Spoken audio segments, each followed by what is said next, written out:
Sesaat lagi Anda akan menyaksikan Damai Indonesiaku spesial Ramadan dipersembahkan oleh Wadimor, tentu sarung kita. Didukung oleh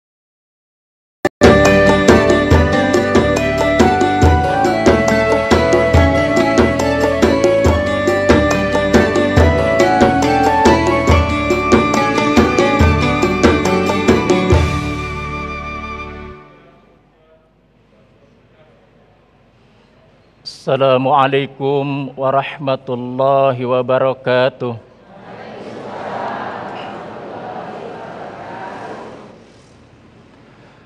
A'udzu billahi minasy syaithanir rajim.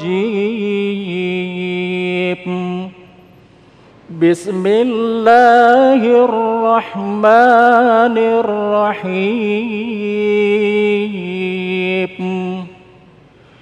Qul hal nunabbi'ukum bil akhsarina a'mala alladzina dhalla sa'yuhum fil hayatid dunya wa hum yahsabuna annahum yuhsinuna sun'a. Ulaika alladzina kafaru bi ayati rabbihim wa liqa'ihi fahabitat a'maluhum fala nuqimu lahum yawmal qiyamati wazna. Dzalika jazaa'uhum jahannamu bima kafaru wattakhadhu ayati wa rusuli huzwa. Shadaqallahul azim. Assalamualaikum warahmatullahi wabarakatuh. Assalamualaikum warahmatullahi wabarakatuh. Alhamdulillahirabbil alamin. Allahumma shalli ala sayyidina Muhammad wa ala ali sayyidina Muhammad. Segala puji bagi Allah yang tentu saja telah mempertemukan kembali kita dalam perjalanan majelis ilmu kita, pesantren kilat kita di bulan suci Ramadan, Damai Indonesiaku spesial bulan suci Ramadan yang kembali disiarkan dari Masjid Al-Muhajirin Pondok Kopi Duren Sawit Jakarta Timur. Alhamdulillah telah hadir guru-guru yang kita cintai, Kiai Haji Asep Anom, kemudian Ustadz Jumharudin. Dalam kesempatan kali ini kita akan mengangkat satu tema yang sangat menarik sekali dan ini perlu kita pahami bersama bahwa ibadah, setiap bentuk ibadah memiliki syarat-syarat mutlak agar diterima ibadah kita. Jangan-jangan selama ini, apalagi ibadah kita di bulan suci Ramadan yang sudah memasuki di minggu-minggu terakhir, ternyata bernilai sia-sia. Itulah yang kita angkat dalam kesempatan kali ini, tentunya masih bersama kami Damai Indonesiaku yang dipersembahkan oleh Sarung Wadimor, tentu sarung kita. Selamat mengikuti. Silakan Kiai.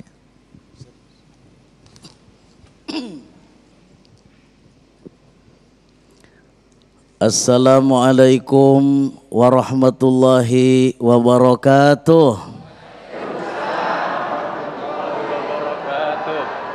Alhamdulillah. Alhamdulillahilladzi ja'ala Ramadhana syahra siyam. Wassalatu wassalamu ala sayyidina wa maulana Muhammadin Sayyidil Arabi wal Ajam wa ala alihi wa ashabihi ya nabi'il ulumi wal hikam amma ba'd.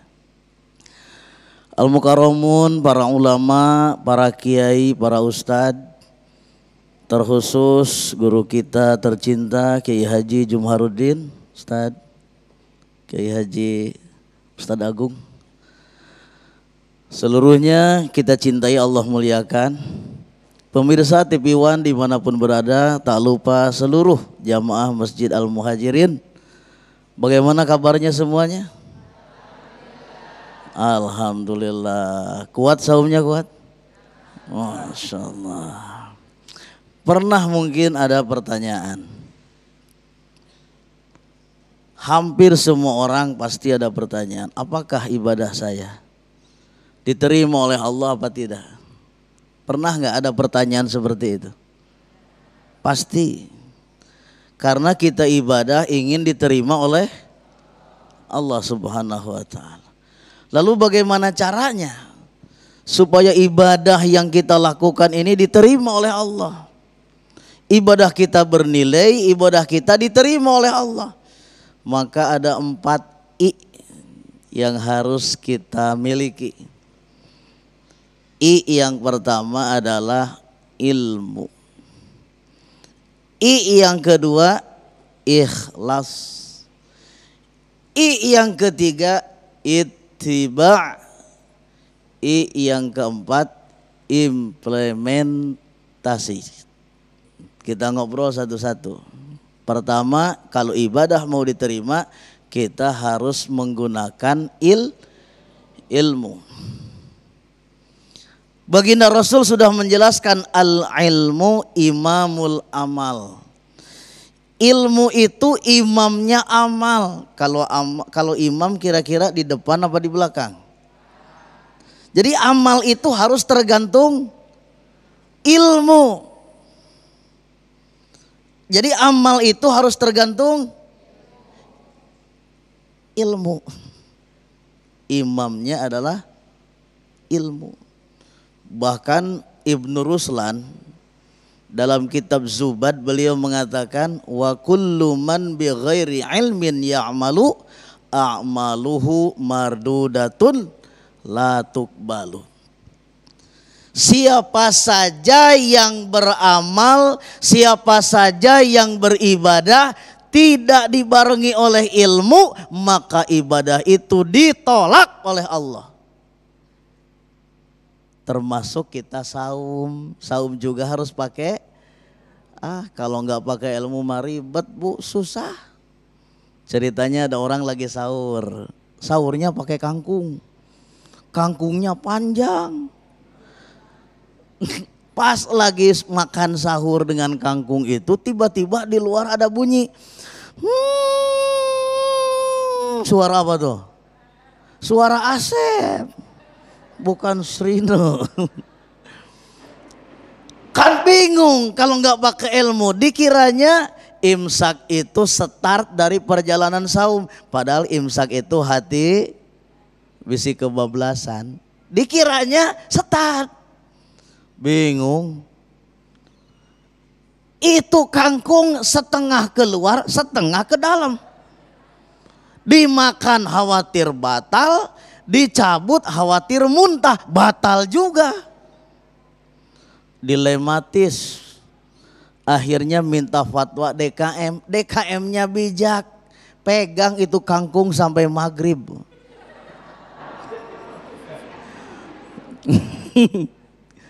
Jadi kalau nggak pakai ilmu bahaya. Itu yang pertama. I yang kedua ikhlas. Apa bu? Walaupun ibadah itu ilmunya bagus, ilmunya keren, ilmunya mantap, kalau hatinya tidak ikhlas, yakin ditolak oleh Allah. Makanya dalam Al-Quran Allah menjelaskan, wa ma umiru illa liya'budullaha mukhlishina lahuddin. Ibadah itu landasannya ikhlas. Ikhlas itu artinya niatnya lillahi, motivasinya hanya karena adanya kira-kira di mana? Di sini. Ikhlas itu adanya di sini. Apa ini bu? Telunjuk ini. Nabi pernah ditanya apa? Ya Rasulullah, apa itu ikhlas? Kata Nabi, saya nggak tahu, saya mau nanya dulu malaikat Jibril. Kata malaikat Jibril, ya Rasul saya juga nggak tahu, saya mau nanya Allah.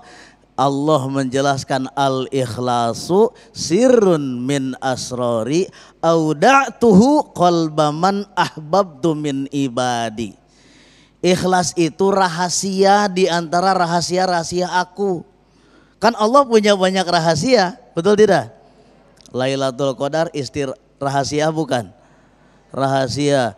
Dosa kita banyak sudah diampuni oleh Allah apa belum? Rahasia bukan? Allah punya banyak rahasia, termasuk di dalamnya ikhlas. Ikhlas itu rahasia aku, kata Allah. Siapapun orang yang ibadahnya ikhlas tidak akan ada yang tahu. Karena ikhlas itu aku simpen ke dalam hati orang-orang yang aku cintai. Jadi mulut mah gak usah ngomong-ngomong ikhlas lah, bukan bagiannya, bukan ranahnya mulut.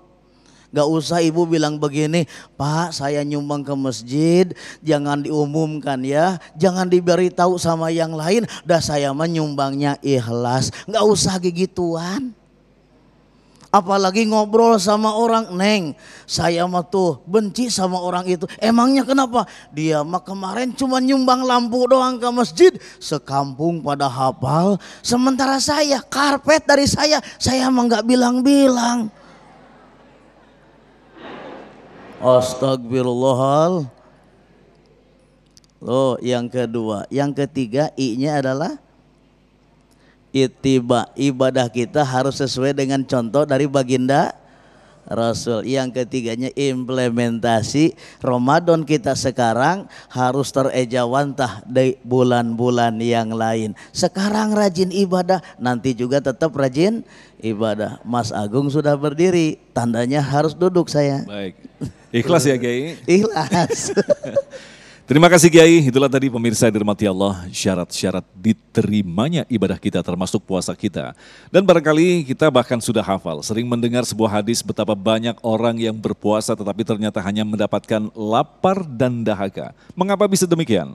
Orang yang berpuasa, niat berpuasa tetapi tidak diterima pahala puasanya. Inilah yang nanti kita akan jelaskan, begitu banyak ibadah-ibadah yang tidak diterima karena minimnya ilmu yang kita miliki. Bersama Ustaz Jumahrudin, selepas pesan-pesan berikut ini Damai Nusaku yang dipersembahkan oleh Sarung Wadimor, tentu sarung kita.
Wadimor, tentu sarung kita.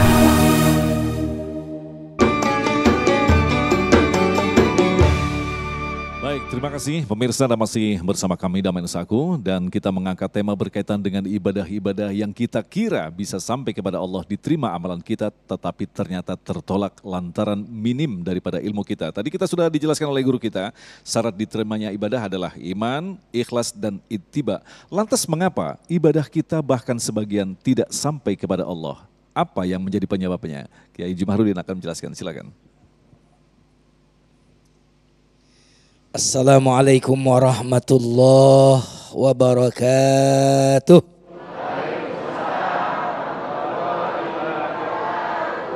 Alhamdulillahi ala ihsanihi wa syukru lahu ala taufiqihi wa amtinanihi. Allahumma salli wa sallim wa barik ala nabiyyina Muhammadin sallallahu alaihi wasallam wa ala alihi wa ashabihi wa man sara ala nahjihi bi ihsanin ila yaumiddin, amma ba'd. Yang sama-sama kita hormati Kiai Haji Asep Anom, semoga beliau senantiasa dalam penjagaan Allah, dan host kita Kiai Agung. jamaah Masjid Al-Muhajirin, Pondok Kopi yang mudah-mudahan yang hadir di majelis ini dalam waktu dekat ditakdirkan pergi haji dan umroh. Amin. Pemirsa TV One dimanapun Anda berada. Kalau tadi Kiai Asep berbicara tentang apa syarat diterimanya amal. Kalau saya bicara tentang apa tanda orang itu diterima amal. Tadi Mas Agung menarik sekali openingnya. Kenapa orang sudah beramal tapi dapatnya capek dan lelah? Kenapa tidak sampai kepada Allah? Pertanyaan yang sangat luar biasa. Allah Subhanahu wa taala berfirman di dalam Al-Qur'an, "Innama yataqabbalullahu minal muttaqin."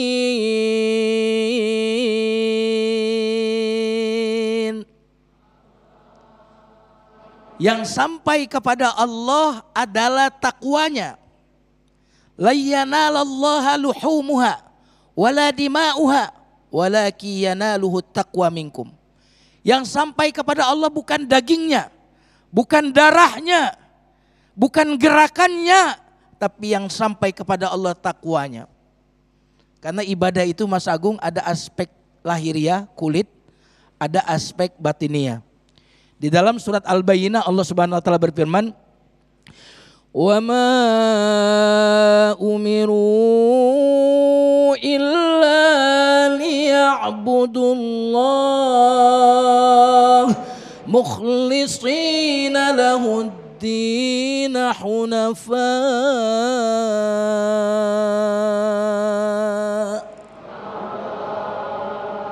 Tidaklah diperintah kecuali ibadah. Ibadah ini fisiknya. Mukhlisin, ikhlas itu batinnya, dagingnya. Ibu-ibu di sini, bapak-bapak, jamaah semuanya, kalau makan duren kulitnya dimakan atau dibuang? Kalau makan duku kulitnya dibuang atau dimakan? Kita saja membuang kulit. Betul atau tidak? Mengapa kita berikan kulit kepada Allah? Mengapa kita tidak berikan isi, yaitu hati kita? Karena perjalanan kepada Allah adalah perjalanan hati sebelum fisik. Kalau makanan itu dinikmati oleh apa, Ibu? Lidah. Kalau pemandangan dinikmati oleh apa? Mata. Kalau ibadah dinikmati oleh apa? Banyak orang yang mengajak ibadah tangannya, banyak orang yang mengajak ibadah lisannya, tapi tidak pernah mengajak ibadah hatinya.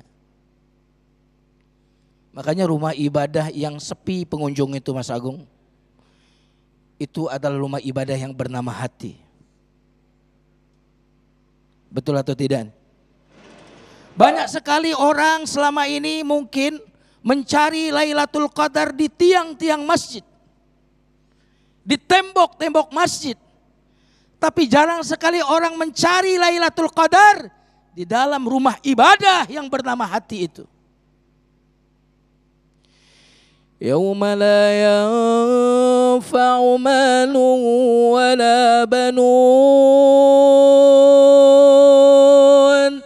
illa man atallaha biqalbin salim.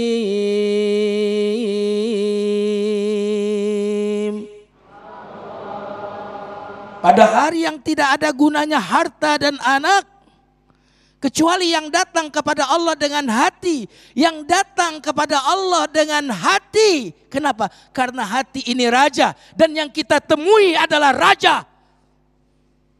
Allah tidak ingin tentaramu, aku tidak ingin fisikmu, aku ingin rajamu. Maka datangilah Allah dengan hati kita.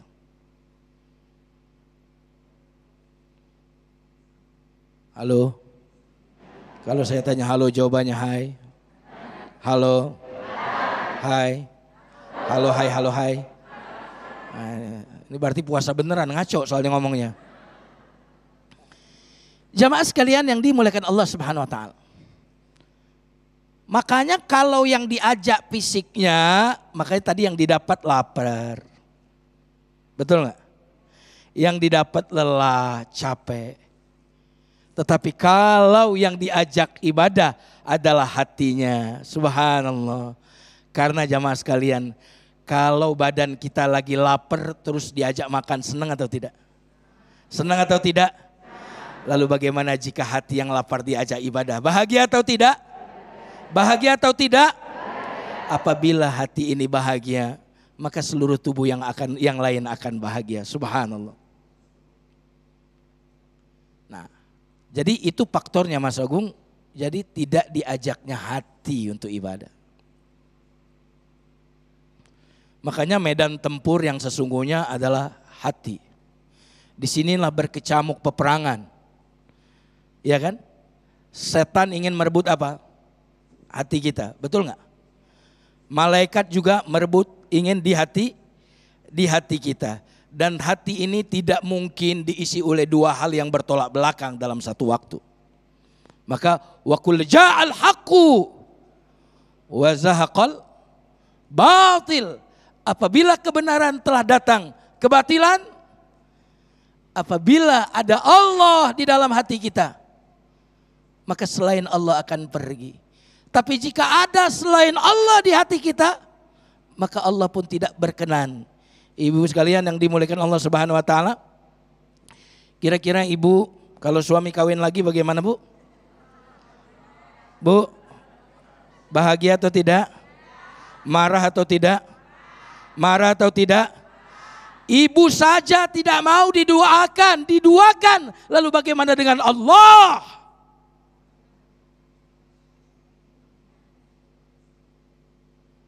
Bu, itu air susu itu dari sapi itu kan tempat keluarnya antara tempat keluar kotoran dan darah kan? Wa innalakum fil an'ami la'ibrah. Sesungguhnya pada binatang ternak untuk kalian ada pelajaran. Pelajaran apa? Pelajaran ikhlas. Apa? Keluar susu dari tempat keluarnya kotoran dan darah. Pernah bercampur? Ibu mau meminum susu yang bercampur darah? Bercampur kotoran? Ibu saja tidak mau menerima amal susu yang bercampur. Lalu mengapa kita berikan kepada Allah amal yang bercampur dengan selain Allah? Itu Mas Agung. Wow, speechless begitu ya. Luar biasa sekali, ternyata terjawab sudah. Semuanya diawali dari hati dan yang kelak kembali kepada Allah dan diterima oleh Allah adalah qalbun salim, hati yang bersih. Insya Allah rangkaian ibadah-ibadah yang kita laksanakan di bulan suci Ramadan akan membuat hati kita semakin bersih, qalbun salim, dan bahkan kita di tingkat bersih daripada dosa, terlahir seperti bayi yang baru saja dilahirkan. Dan pemirsa yang dirahmati Allah, tentu saja untuk melengkapi tema yang sangat bagus ini, kita akan segera menjawab pertanyaan-pertanyaan Anda. Tentunya kita akan jawab selepas pesan-pesan berikut ini. Damai Indonesiaku spesial bulan suci Ramadan yang dipersembahkan oleh Sarung Wadimor, tentu sarung kita.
Wadimor, tentu sarung kita.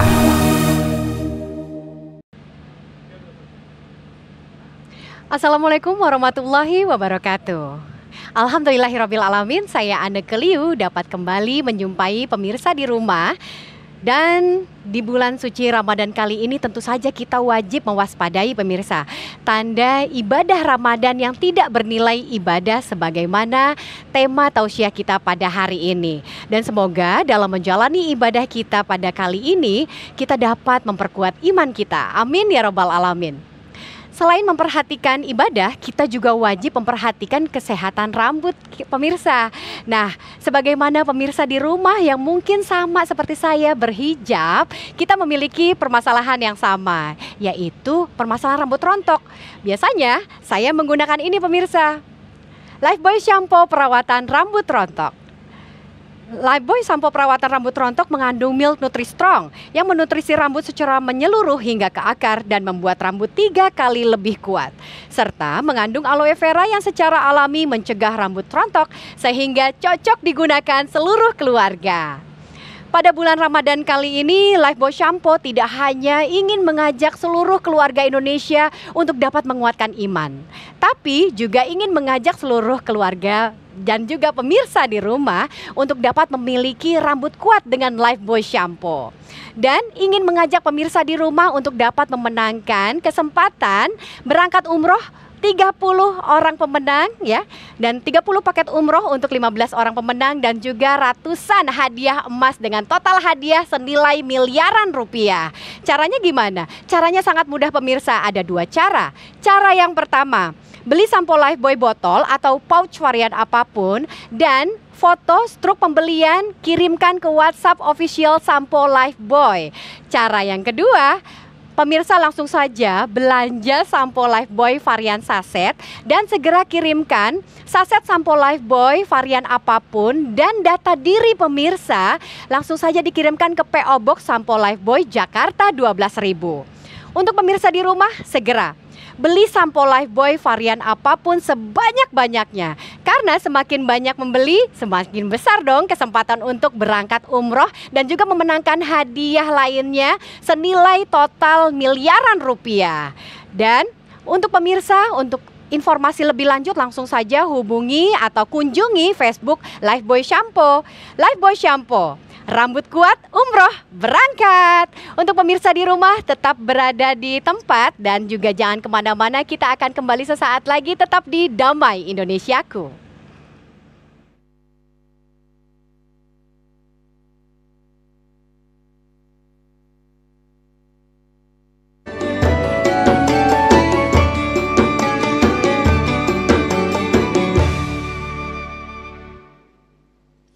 Baik, terima kasih pemirsa, masih bersama kami Damai Indonesiaku yang mengangkat tema tentang ibadah-ibadah yang tidak sampai kepada Allah. Na'udzubillah min dzalik. Mudah-mudahan kita yang hadir di sini termasuk orang-orang yang ibadahnya, doa-doanya diterima oleh Allah Subhanahu wa taala. Untuk melengkapi tema kita persilakan kepada para penanya untuk mempersiapkan diri dan kami berikan kesempatan terlebih dahulu. Yang pertama adalah kepada Bapak Yudi. Silakan. Mic-nya di situ. Baik. Assalamualaikum warahmatullahi wabarakatuh. Kami ingin bertanya Pak Ustadz Yum, apa saja ciri-ciri dan tanda-tanda untuk kita mengetahui malam Lailatul Qadar? Demikian Ustadz, terima kasih. Assalamualaikum warahmatullahi wabarakatuh. Waalaikumsalam. Silakan Kiai Asep. Tanda-tanda malam Lailatul Qadar. Oke. Tanda ya Lailatul Qadar. Memang saya sih belum menemukan secara rinci. Yang saya tahu Rasulullah itu menyuruh kita nyari Lailatul Qadar itu di 10 malam terakhir. Taharrau Lailatul Qadri min ashril awakhiri min Ramadan. Carilah oleh kalian Lailatul Qadar itu di 10 malam terakhir. Berarti dari tanggal 21 sampai 30 itu kita stay, siap. Kita hidupkan malam itu dengan ibadah kepada Allah Subhanahu wa taala. Hanya memang Imam Ghazali pernah ngasih rumus-rumus. Kalau saumnya Kamis, kemarin saumnya Kamis kan? Kamis ya. Kata beliau, Lailatul Qadarnya insya Allah jatuh pada malam 25. Kapan 25 tuh? Antar malam. Antar malam berjaga, siaga 1 gitu. Tapi tadi menarik yang dijelaskan oleh guru kita, bahwa bukan hanya kulitnya saja yang kita ibadah. Jangan sampai kita diam di masjid tapi hatinya di mall. Gitu ya. Jadi hatinya harus kemana? Ketika kita di masjid, ibadah di masjid, coba yang sampai kita kira apa? Kepada Allah itu. Kaki kita sampai kepada Allah. Kita berangkat dari rumah ke masjid, kaki sampai kemana? Ke masjid. Badannya sampai di mana? Sampai di masjid. Kepalanya sampai di mana? Lalu yang sampai kepada Allah apanya? Apanya? Kata siapa? Ini hatinya nih. Kullu syai'in laisa min dzikrillah fahuwa laibun walahun. Segala sesuatu yang tidak ada zikirnya kepada Allah itu hanya sia-sia. Jadi hatinya dikirkan. Amalan hati itu maksudnya zikir. Amalan hati itu maksudnya zikir. Zikir kepada yang sampai kepada Allah itu ini.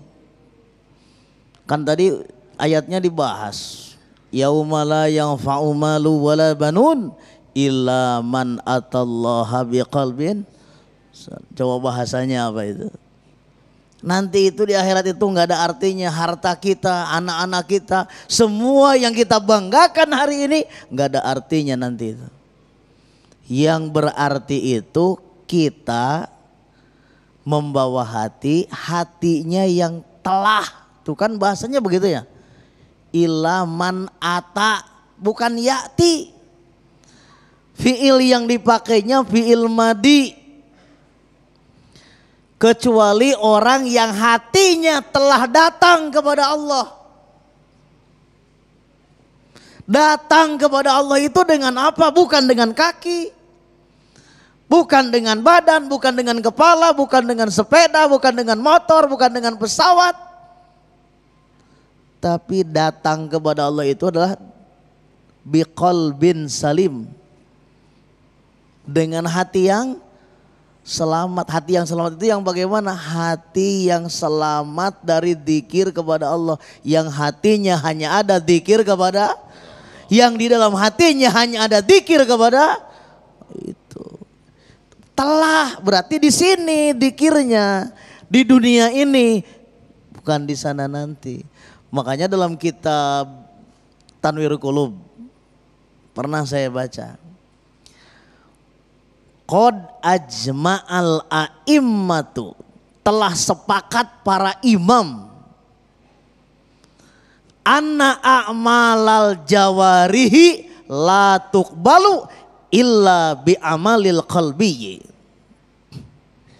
Telah sepakat para imam sesungguhnya amalan-amalan kulit. Nah, beliau tadi menyebutnya kulit.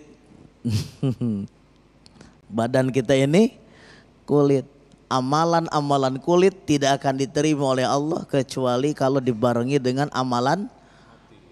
Makanya satu butir saja, adzarrah min a'malil qalbi, satu butir saja dari amalan hati, ta'dilu amsalal jibal min a'malil jawari, akan bisa membandingi sebesar gunung amalan yang dilakukan oleh kulit. Masya Allah. Satu titik saja.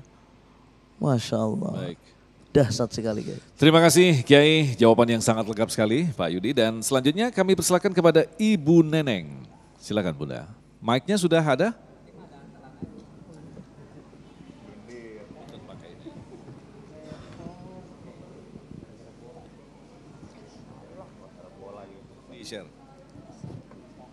Silakan Ibu Neneng yang akan dijawab oleh Ustadz Jumharudin. Bismillahirrahmanirrahim.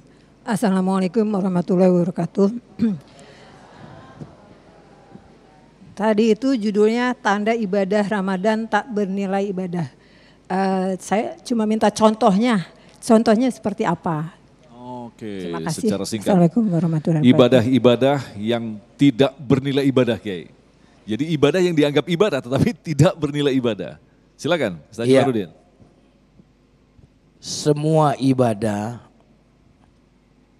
yang tidak untuk Allah tidak dinilai ibadah. Sholat tapi biar pamer, biar dibilang rajin sholat, itu berarti untuk dunia. Karena definisi ibadah itu ada di surat Al-An'am.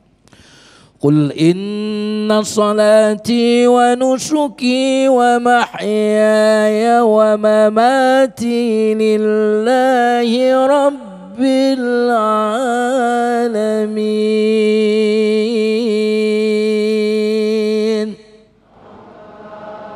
Katakanlah bahwa salatku, sembelihanku, hidupku, matiku hanya untuk Allah. Walaupun orang sholat tapi sholatnya untuk dunia, maka itu bukan untuk Allah, maka itu tidak disebut ibadah.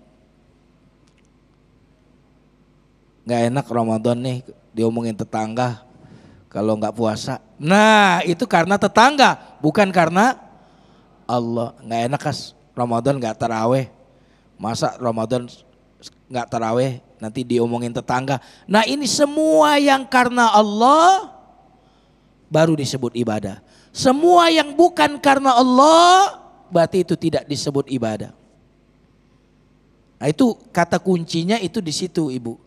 Makanya Ibu masak karena Allah, ibadah tuh masak. Subhanallah. Ibu apalagi Ibu berdagang, berjualan karena Allah, maka berjualan itu adalah ibadah. Sehingga banyak sekali orang yang melakukan amalan akhirat tapi tujuannya dunia, maka itu adalah untuk dunia bukan untuk akhirat.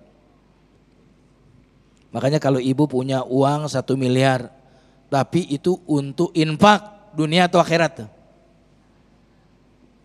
Untuk akhirat. Jadi sekali lagi itu kata kuncinya, silakan nanti ibu perluas contoh-contohnya banyak sekali.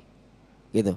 Gitu Mas Agung. Nah ada banyak kelompok-kelompok yang sekarang mungkin hadir di hadapan kita dan sering kita saksikan adalah ketika mereka beramal habis-habisan tetapi hanya untuk manusia.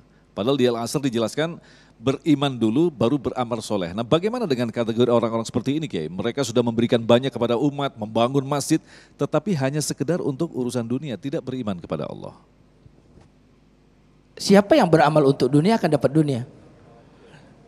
Makanya non muslim yang beramal seringkali donasi, bisnisnya makin bagus. Kenapa? Karena salah satu asmaul husna Mas Agung.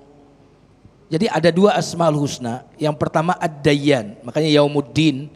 Ad-dayyan artinya Allah yang maha membalas. Dan Allah itu tidak pernah meremehkan amalan apapun. Bahkan zarrah itu adalah partikel yang tak bisa dipecah lagi, itu paling kecil. Pasti Allah balas. Senyuman dibalas gak? Dibalas gak? Senyummu di depan saudaramu, sedekah. Sampai senyuman. Terus sekarang apa? Air mata. Dibalas gak air mata? Air mata yang menangis menetes karena Allah nanti akan ditimbang. Dan itu akan mengalahkan timbangan lautan yang ada di seluruh muka bumi. Air mata takut karena Allah Subhanahu wa taala.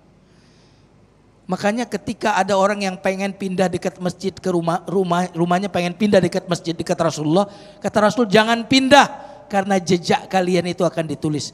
Inna nahnu nuhyil mauta wa naktubu ma qaddamu. Jadi ad-dayyan adalah kepastian bahwa Allah pasti membalas. Kebaikan dibalas dengan kebaikan.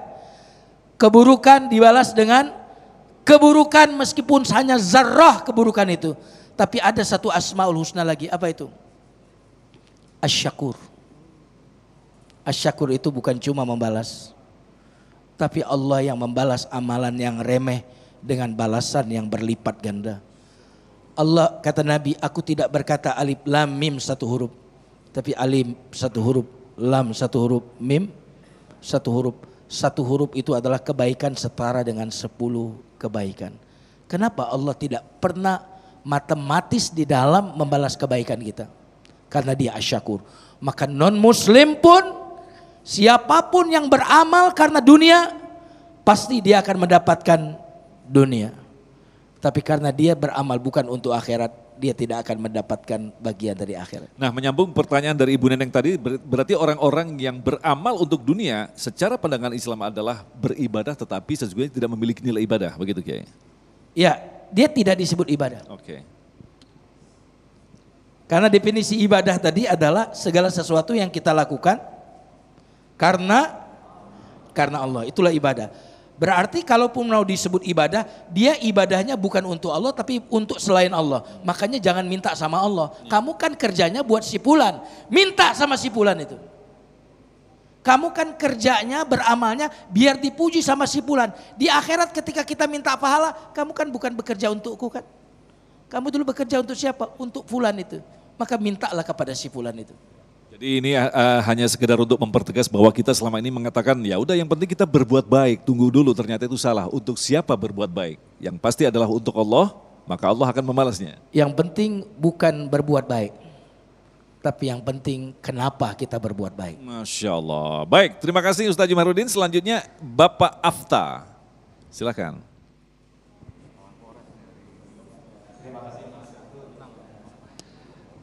Ingin ada yang saya tanyakan kepada Pak Kiai Asep, mohon maaf, tadi disampaikan bahwa kita beramal itu kita mengikuti ilmu, ya ilmu. Kita tahu kalau kita belajar ataupun saya belajar ilmu yang kami terima atau yang kami dapatkan sangat kecil. Jadi bagaimana biar tidak dihantui amalan kita itu, kita yakin itu dipercaya, padahal tapi kita karena merasa ilmunya masih sangat minim. Jadi bagaimana biar tidak dihantui amalan kita bisa diterima oleh Allah Subhanahu wa taala. Demikian Pak Kiai, makasih. Jadi intinya beramal tapi penuh keraguan, begitu mungkin maksudnya ya. Baik, insya Allah kita akan jawab setelah pesan-pesan berikut ini. Tetaplah bersama kami, Damai Insaku yang dipersembahkan oleh Sarung Wadimor, tentu sarung kita.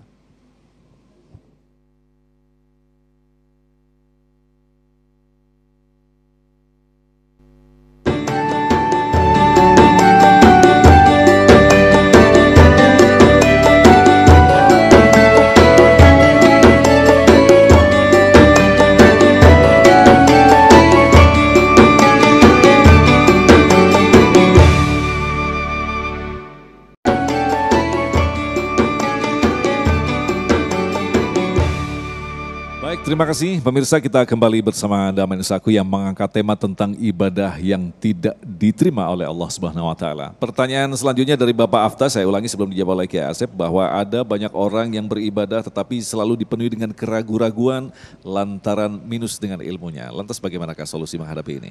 Ya, kita sapa dulu Mas Agung. Ada lagi nonton bareng nih Bapak Kepala Kanwil Kementerian Agama Provinsi Jawa Barat dan seluruh keluarga besarnya lagi nonton bareng nih. Alhamdulillah, assalamualaikum semuanya. Ya, makanya ibadah itu harus dilandasi oleh ilmu. Makanya Nabi mengatakan tolabul ilmi faridatun ala kulli muslimin. Hadisnya nggak pakai muslimatin, sampai kepada ala kulli muslimin. Karena kalau laki-laki disebut, perempuannya ke bawah. Contoh kalau suaminya jadi lurah, pasti istrinya disebut lurah. Kalau suaminya camat, pasti istrinya. Tapi kalau istrinya jadi lurah, suaminya disebut Pak Lurah. Tidak. Makanya assalamualaikum cukup aja. Assalamualaikum. Tidak pakai waalaikumsalam, nggak usah. Allah menyuruh kita saum, ya ayyuhalladzina amanu, tidak ditambah dengan amanna, tidak. Nah, tolabul ilmi faridatun ala kulli muslimin. Ngaji itu wajib. Wajib. Wajib itu kalau kata guru saya adalah anu notok tiap babatok tah cek Sunda teh. Artinya kewajiban tiap orang. Ilmu apa yang wajib kita pelajari? Apa semua ilmu wajib? Kan ilmu Allah luas. Betul tidak? Semua ilmu Allah itu luas. Nah, dalam kitab Ta'limu Ta'lim dijelaskan yang wajib kita pelajari itu adalah ilmul hal. Ilmul hal itu ilmu yang praktis, yang kita alami sehari-hari. Itu yang wajib kita pelajari. Kita sehari-harinya wajib sholat, berarti ilmu tentang sholat wajib kita pelajari. Jangan sampai matematiknya jago tapi sholatnya nggak bener. Itu bukan berarti Islam melarang kita jago matematik, bukan. Minimal ada keseimbangan. Kalau kita sholat wajib, sholat itu kan ada bacaan Quran, maka mempelajari bagaimana cara membaca Al-Quran yang benar juga itu wajib. Apalagi kalau bisa seperti Ustadz tadi kan, Masya Allah, menyentuh kalbu. Minimal kita tajwidnya benar, fasohahnya benar. Fasoha itu ya al-waqfu wal ibtida, berhentinya benar. Kalau dia diulang juga murojaahnya, ibtidanya benar juga. Jangan sampai baca alam nasroh misalnya, karena kalau ada lam alif itu harus lanjut, tidak boleh berhenti. Boleh berhenti kalau harus diulang lagi sebelumnya. Ketika kalau alam nasroh itu kalau ada yang buletan begitu, walaupun di atasnya dalam alif, boleh kita berhenti di sana, nggak usah diulang. Ini mah diulang, alam nasroh laka sadrak rok wa wado'na engkau ijrok rok. Coba bagaimana kalau begitu? Makanya supaya tidak ada keraguan dalam ibadah kita, yakin wudhu saja ini benar apa tidak, sholat saya benar apa tidak, ngaji saya benar apa tidak. Makanya kita harus ngaji gitu, demikian. Tapi jangan salah juga ketika kita sudah banyak ilmu dan kita ngaji, kalaupun ada keraguan, itu adalah musuh yang disebut dengan syaitan. Nah, ini memang perlu manajemen yang sangat kompleks sekali nih, nah, itu antara keraguan-raguan dan kebenaran kita. Tadi kan syaratnya banyak untuk diterima itu. Bukan hanya ilmu yang harus kita perhatikan, ada aspek-aspek yang lain. Baik, terima kasih Kiai. Dan selanjutnya kita persilakan kepada Ibu Sari yang akan dijawab oleh Kiai Jumaruddin. Silakan.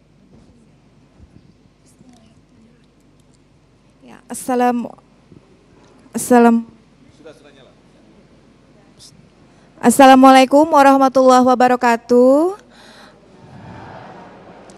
Izin bertanya Pak Ustadz, apa sajakah penyebab amal ibadah kita tidak diterima oleh Allah Subhanahu wa Ta'ala? Terima kasih. Assalamualaikum warahmatullahi wabarakatuh. Waalaikumsalam warahmatullahi wabarakatuh. Silakan Ustaz Jumhar. Apa saja penyebab amal kita tidak diterima oleh Allah? Insya Allah tadi sudah panjang lebar Ustadz Asep tadi sudah menjelaskan, Kiai Haji Asep. Yang pertama adalah tidak tahu ilmunya. Ya, makanya di Al-Fatihah itu kita minta ilmu. Ihdinas siratal mustaqim. Itu yang kita minta, ihdina itu ilmu dan amal. Karena kalau nggak ada ilmu nanti dolin. Nah, ya kan? Kalau ada ilmu tapi tidak tadi apa tadi Ustaz? Implementasi. Ya, nanti maghdubi alaihim. Itu luar biasa. Nah, ilmu itulah yang menghilangkan keraguan. Jadi kalau kita masih ragu berarti kita belum berilmu. Karena ilmu itu yuzilus syak, menghilangkan keraguan. Ya kan? Nah, maka kita harus beribadah dengan penuh keyakinan. Kita harus beribadah, bukan cuma beribadah, tapi beribadah dengan cara yang benar. Betul atau tidak, Bu? Olahraga kalau enggak caranya enggak benar apa, Bu? Bukannya malah sehat, Bu, minta urut.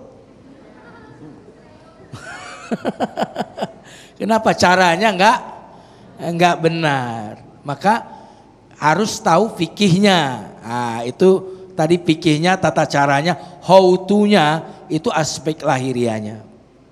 Ilmu. Nah, yang kedua, ibadah itu ditolak karena enggak ikhlas. Why? Gitu. Kenapa beribadah? Memang kalau kita beramal ya, kalau untuk manusia, kalau manusia itu yang penting kita baik. Kita mau ikhlas, enggak ikhlas, pokoknya kalau manusia senang aja kalau dikasih duit. Bener nggak? Ini ada orang yang baik sih, tapi nggak pernah ngasih duit sama kita ya.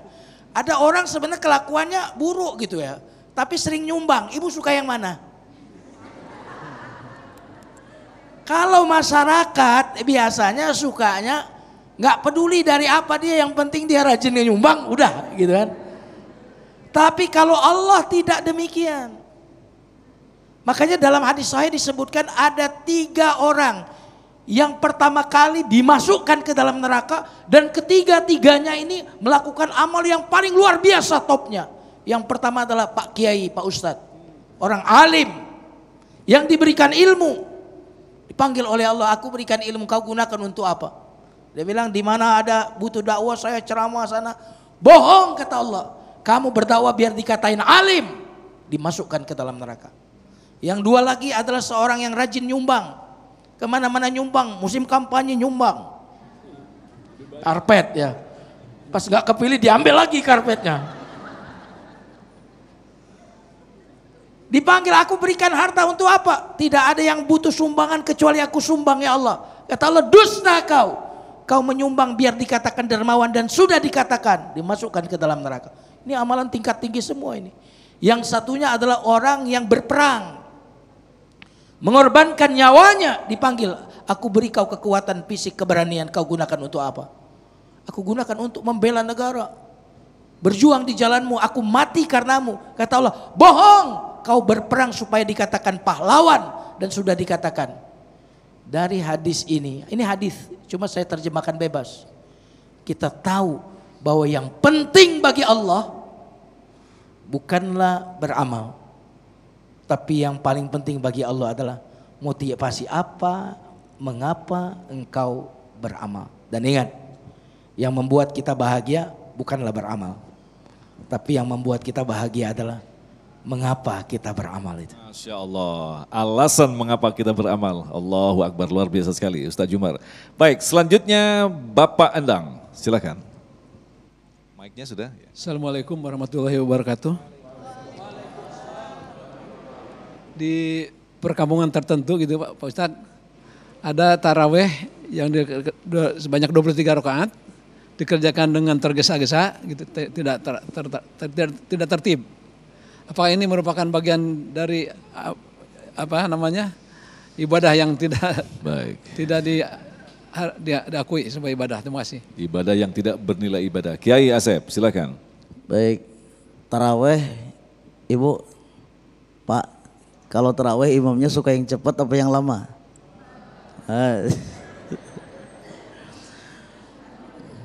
Kalau misalnya imamnya lama, yang dibacanya selesai Fatihah Yasin, padahal Yasin doang ngeprank. Itu tuh biasanya kalau dia sebelum masuk masjid lihat dulu jadwal. Yang kemarin enggak balik. Taraweh bacaannya cepet boleh-boleh aja, asal ilmunya bener gitu. Fatihah 1 napas boleh. Bismillahirrahmanirrahim. Alhamdulillahirabbil alamin arrahmanir rahim maliki yaumiddin iyyaka na'budu wa iyyaka nasta'in ihdinas siratal mustaqim siratal ladzina an'amta 'alaihim ghairil maghdubi 'alaihim waladdallin. Boleh enggak? Boleh. Tajwidnya bener. Justru almarhum guru kita Mama Kiai Haji Ahmad Syahid, pendiri Pondok Pesantren Al-Falah, beliau bilang begini, hindari oleh kalian waqaf subhat. Apa itu waqaf subhat? Disangka waqaf tapi diwasol, diwasol tapi diwaqaf.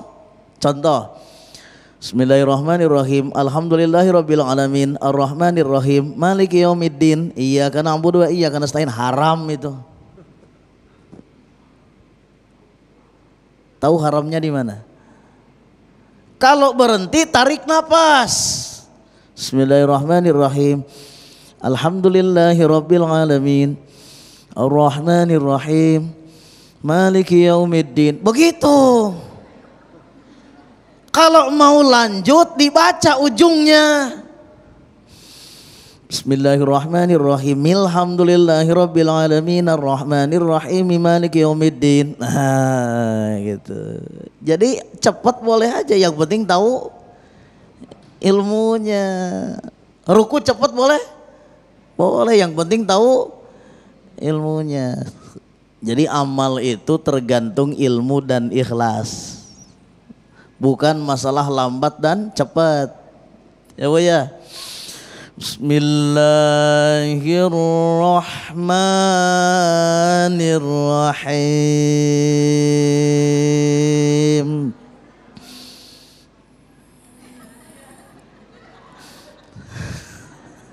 Napasnya 1/4 jam. Bacaannya lama. Mau nggak imam kayak begitu? Kalau terawih imamnya model kayak gitu, Assalamualaikum tinggal karpet.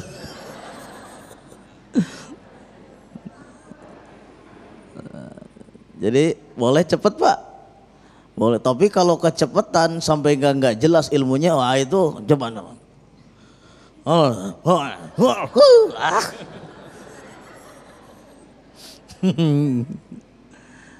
Cepet boleh, tapi pakai nyetir mobil cepet boleh nggak? Tapi pakai gitu ya. Jadi intinya boleh aja, yang penting pakai ilmu gitu. Nah, Kiai Jumarudin mungkin bisa ditambahkan sedikit dalam waktu yang sangat singkat. Artinya ketika kita memahami ilmu, orang-orang tertentu sampai pada hikmah. Yang kadang-kadang kita diberikan hikmah berbeda dengan orang yang lain, yang justru akhirnya menyebabkan perseteruan tentang paham apa gitu Kiai. Nah ini bagaimana kita orang-orang awam menyikapi ini? Jadi bagaimana ilmu yang diambil dari siapa semestinya Kiai? Ya tadi apa yang disampaikan Kiai Haji Asep luar biasa, ilmu. Nah yang menarik adalah ada hal yang tadi sempat disinggung. Ilmu itu aspek lahiriah. Hal itu aspek batinia. Apa yang dirasa itu namanya hal. Nah, tadi pakemnya tadi cepat asalkan bacaannya benar. Ruku cepat asalkan rukunya tepat. Artinya sudah, tadi kalau dicontohkan memang sudah pada posisinya. Ya sudah benar. Bukan baru setengah. Baru setengah gitu. Nah itu nggak benar. Jadi intinya ilmu aspek lahiriahnya sudah benar sesuai fikih. Nah cuma ada satu, ibadah tadi kan ada aspek lahiriah, ilmu itu aspek lahiriahnya. Ada aspek batiniah, khusyuknya. Subhanallah. Karena syarat kita meraih kemenangan itu adalah khusyuk. Khusyuk itu adalah jiwanya. Maka cepat yang tidak menghilangkan khusyuk itu boleh. Sudah nyambung?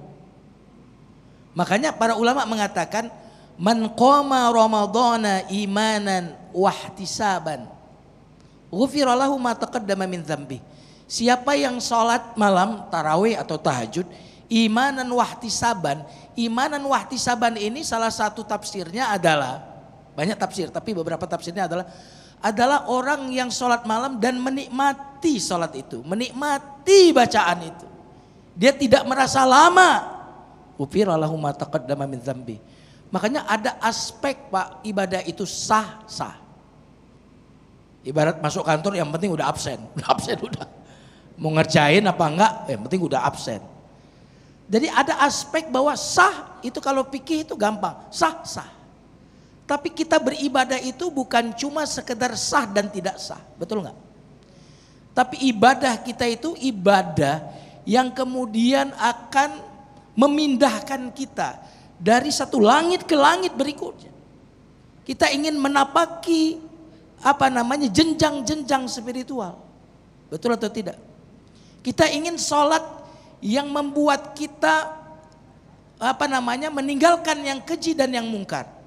Karena sholat itu kita sedang mengakses Allah.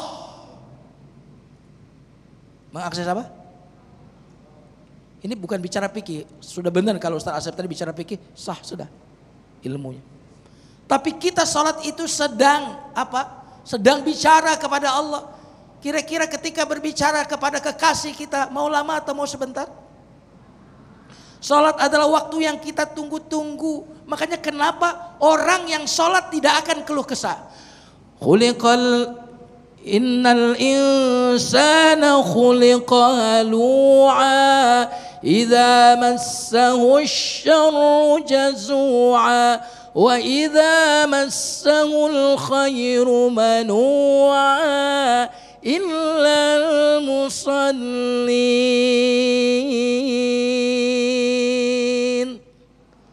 Manusia itu diciptakan berkeluh kesah. Kalau ada masalah ngeluh, kalau dapat duit juga takut hilang duitnya. Illal musallin, kecuali yang sholat. Yang sholat itu karena dia sudah berkeluh kesah kepada Allah, bukan mengeluhkan Allah kepada yang tidak penyayang, tetapi mengeluhkan makhluk itu kepada yang maha penyayang. Maka sholat itu adalah waktu di mana kita bercerita kepada Allah. Waktu yang kita nanti-nanti untuk curhat kepada Allah Subhanahu wa taala. Terima kasih Kiai, alhamdulillah hari ini kita mendapatkan begitu banyak ilmu dari guru-guru kita dan tentu saja kita nanti akan dengarkan kesimpulan masing-masing dari guru kita tentunya selepas pesan-pesan berikut ini. Damai Indonesiaku.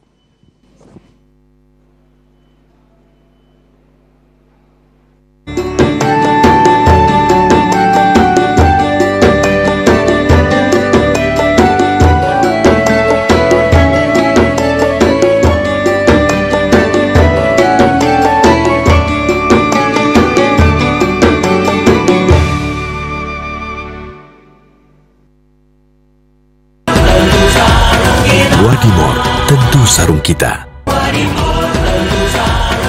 Wadimor, tentu sarung kita.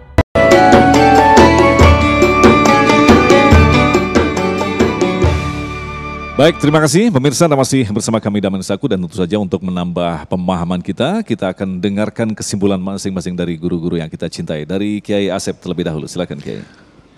Baik, jadi kalau ibadah kita mau diterima oleh Allah Subhanahu wa taala, 4 I diingat-ingat ya. Diingat-ingat dan diamalkan.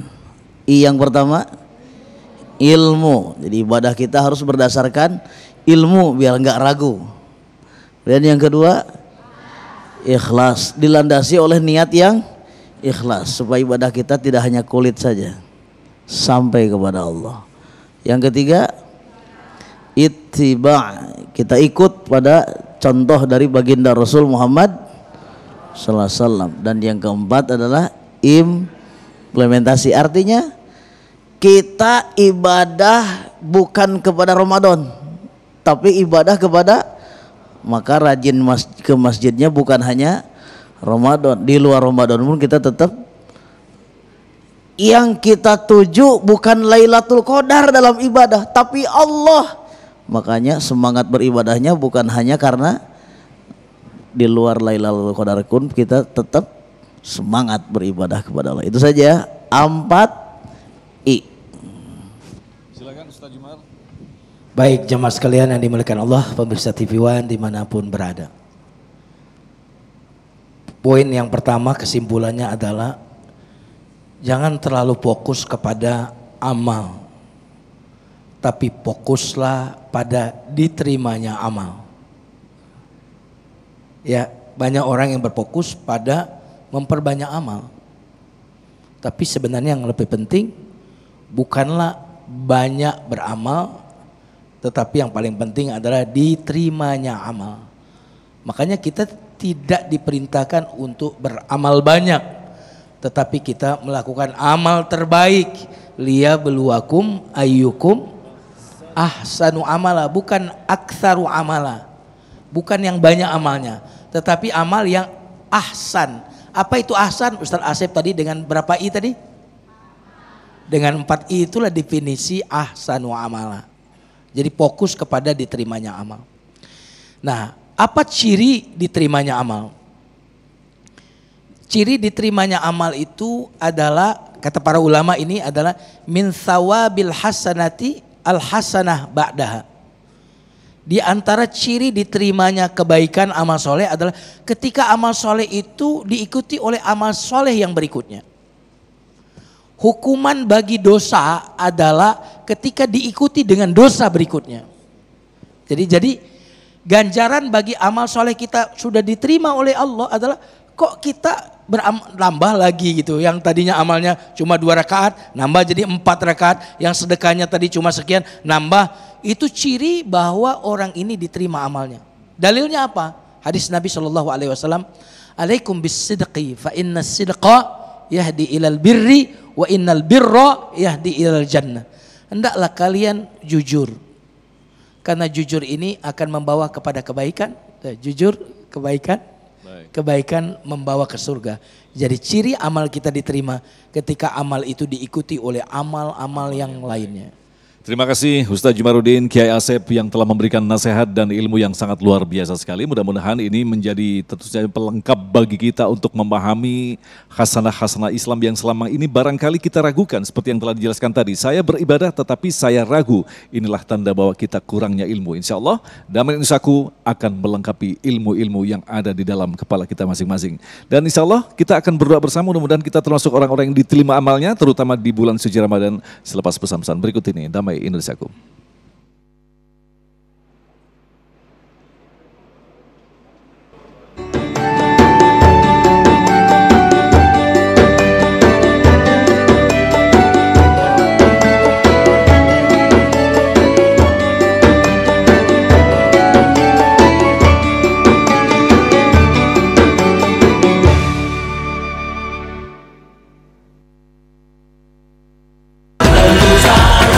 Wadimor, tentu sarung kita. Wadimor, tentu sarung kita. Demikian pemirsa Damai Indonesiaku untuk hari ini, dan insya Allah besok di Ahad 16 April kami akan menghadirkan Habib Nabil Al-Musawa dan Ustadz Syahdan dengan tema Mudik yang Bernilai Ibadah. Agung Izulhaq dan kerabat kerja yang bertugas serta pendukung acara ini Sarung Wadimor tentu sarung kita mengucapkan terima kasih atas perhatian Anda. Sampai jumpa besok. Assalamualaikum warahmatullahi wabarakatuh. Allahumma salli wa sallim wa barik ajmain amin. Allahumma taqabbal minna salatana wa siyamana wa ruku'ana wa sujudana wa tadarru'ana wa takhashu'ana wa ta'abudana wa tamim taksirana birahmatika ya arhamar rahimin. Rabbana atina fid dunya hasanah fil akhirati hasanah wa qina adzaban nar. Allahumma lakal kullu bikal kullu minkal kullu ikal kullu antal kullu wa kullu kulli birahmatika ya arhamar rahimin. Walhamdulillahi rabbil alamin.